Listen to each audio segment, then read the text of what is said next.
皆さんこんにちは。竹チューバーの竹虎4代目です。今日はですね、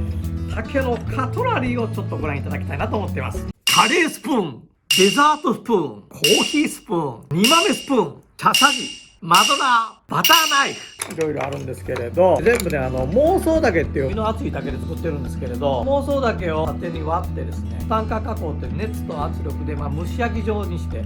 できるだけその虫が食わないようにすると、カビが生えにくいような加工した竹を使ってます。このカールを一体どうやって作ってんだろうとかね、カレースプーンなんかもこの形を一体どんな風にするんだろうと。なかなかね、形を見ただけではちょっと分かりにくいと思うんで、今日はですね、形を作っていって穴を開けて磨き、削っては磨き、削っては磨きしてですね、優しい手触りになるまでね、じっくり職人が何度も何度もペーパーを当ててグラインダーでね、きれいに磨いていく様子をね、ちょっと今日はご覧いただきたいなと思ってます。ノーバンブーノーライフ。竹カトラリーの材料はですね、日本最大級の肉厚な孟宗竹という竹を使います。3年から4年経った良質のものを厳選して、炭化加工させて、このようなですね、板状にして乾燥させているんです。スプーンの形をどんな風に作るのか、ここがですね、結構疑問に思われている方もおられるんじゃないかと思うんですが、板状にした竹にですね、形を描いておいて、それに糸のこなんかで切っていくんじゃないかと、そんな方法を思い浮かべる方が一般的ではないかと思うんですけれど、実はですね、左右にですね、一つずつ回転する刃物があるんですが、軸で挟んだ竹材をこのようにして当てていきます。左右1つずつありますので、右を削って左を削って、効率的にですね、削っていくことが可能なんですね。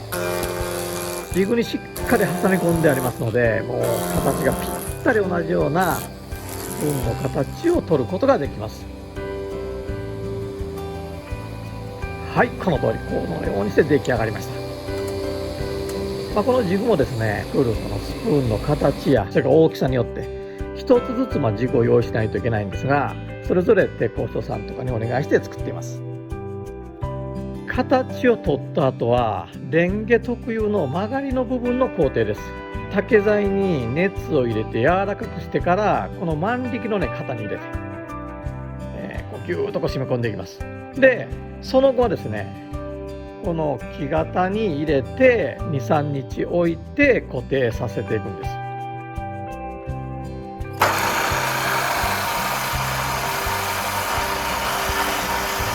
続いてですね、レンゲの先部分、束の部分を彫り込んでいきます。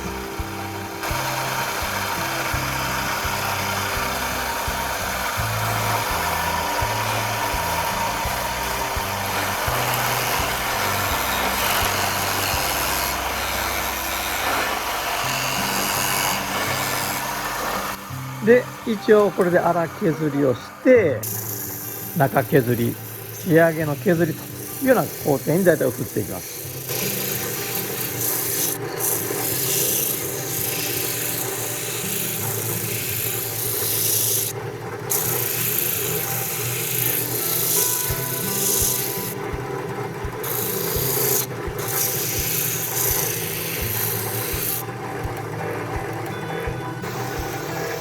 ここからですね、茶さじに変えてちょっと見ていただきたいなと思ってるんですけれど、回転するグラインダーの番手をだんだん細かくして丁寧な磨きをしていくんです。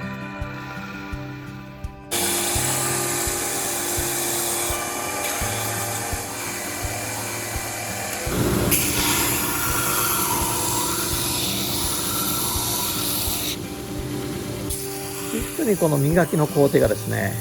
何度も繰り返しあってですね、本当にその粗削り、中削り、仕上げ削りとですね、番手を変えながら本当に時間のかかる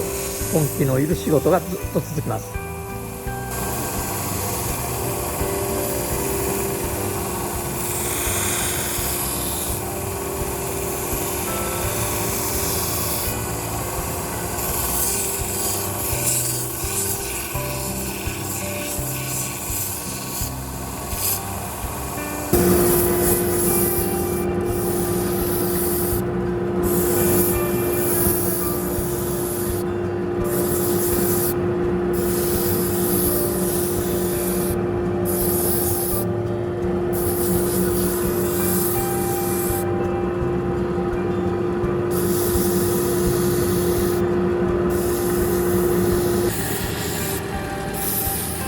番細かい番手でですね、